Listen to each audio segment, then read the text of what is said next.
Hi, pandas! Today we are reading The Little Wooden Robot and the Log Princess. It is written and illustrated by Tom Gauld.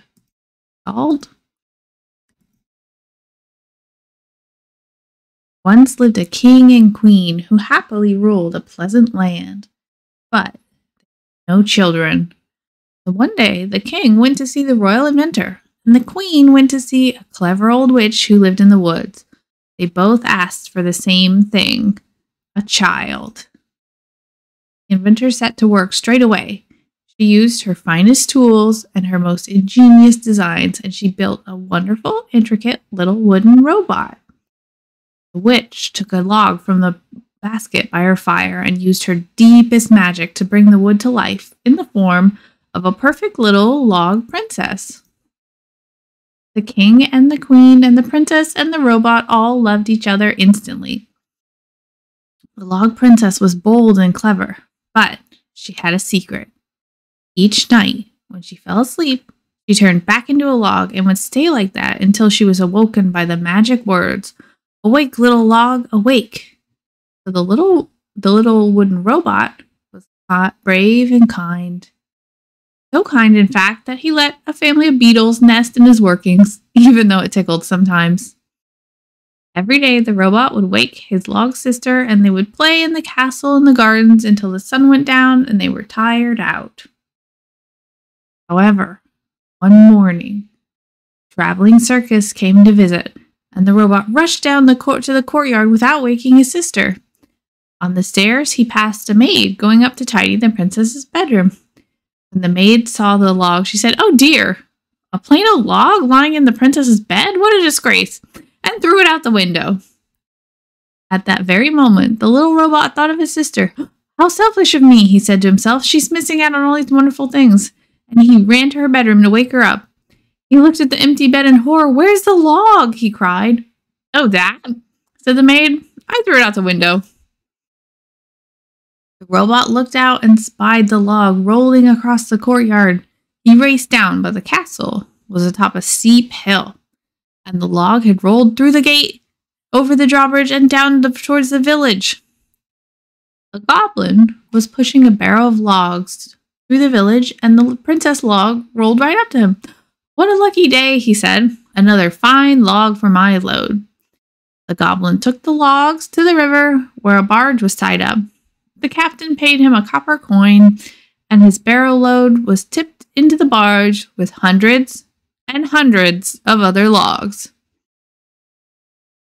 The robot ran to the barge. "Please, sir," he said to the captain, "my special log is in your barge. May I come aboard and search for it?"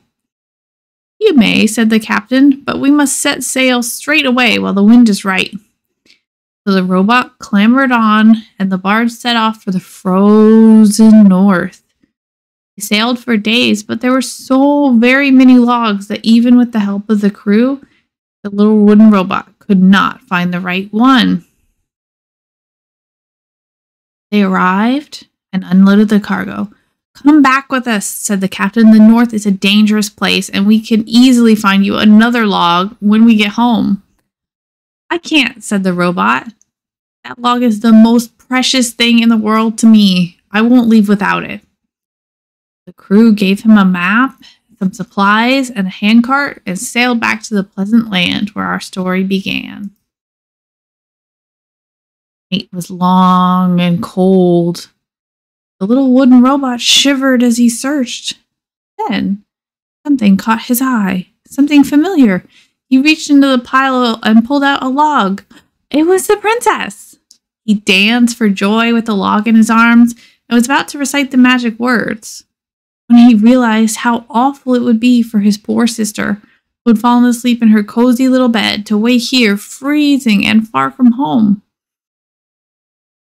So he put her into the handcart, tucked a blanket around her, took up the handle, and began the long walk home. Along the way, he had too many adventures to recount here. The giant's key, the family of robbers, the old lady in a bottle, the magic pudding, the lonely bear, the queen of the mushrooms. But each left him more exhausted than the last. His joints became stiff, and his cogs and gears wore down, till one day he could go no further. With the last of his strength, he said the magic words, woke the princess, and told her what had happened. How it was all his fault, and that he understood she would probably never forgive him. "Oh, brother," she said, "how silly of you to keep all these worries to yourself. Of course I forgive you." She helped him into the handcart, where he fell into a deep sleep. He took the map and the handle of the cart and continued the walk home. She, too, had many adventures. Mischievous pixies, the dragon's egg, the feuding hunters, the haunted well, the enormous blackbird, the baby in the rose bush. The princess knew that whatever happened, however tired she felt, she must not fall asleep. But one night, as she was trudging through a dark forest, which she was sure couldn't be that far from home, she began to yawn. But she yawned some more, and her eyes felt heavy, and her legs felt tired, and she thought of her cozy little bed in the castle. "Perhaps I shall close my eyes just for a moment," she said. With that, she fell asleep and, pop, turned into a log. The king and the queen missed their children terribly. Soldiers had been sent searching in every direction. A huge reward had been offered, but it was no good. The queen would not leave her bed, and the king sat alone in a tower, staring out the deep, dark forest. Little did he know that in that forest was a clearing, and in that clearing was a handcart. In the handcart was a little wooden robot, and in that robot's worn out, broken down workings, a family of beetles was wondering why everything was so still and so quiet. Climbed out and looked at the log and the robot and knew that they must do something. So they stopped a passing mouse and asked for her help. And she asked a bird, who asked a rabbit, who asked a fox. And they all worked together to take the princess and the robot to the nearest house, the home of a clever old witch. The witch recognized the pair immediately. She woke the princess and repaired the robot and set off for the castle.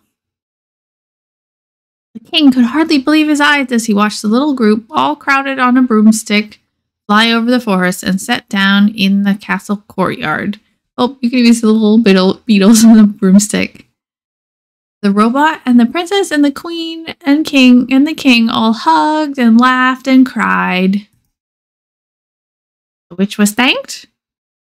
The month was declared a holiday for the whole kingdom. The beetles were each given a tiny golden medal, and they all lived happily ever after. The end. What a crazy adventure, and what an interesting fairy tale. Hope you like the stories. Bye, pandas. Have a nice day.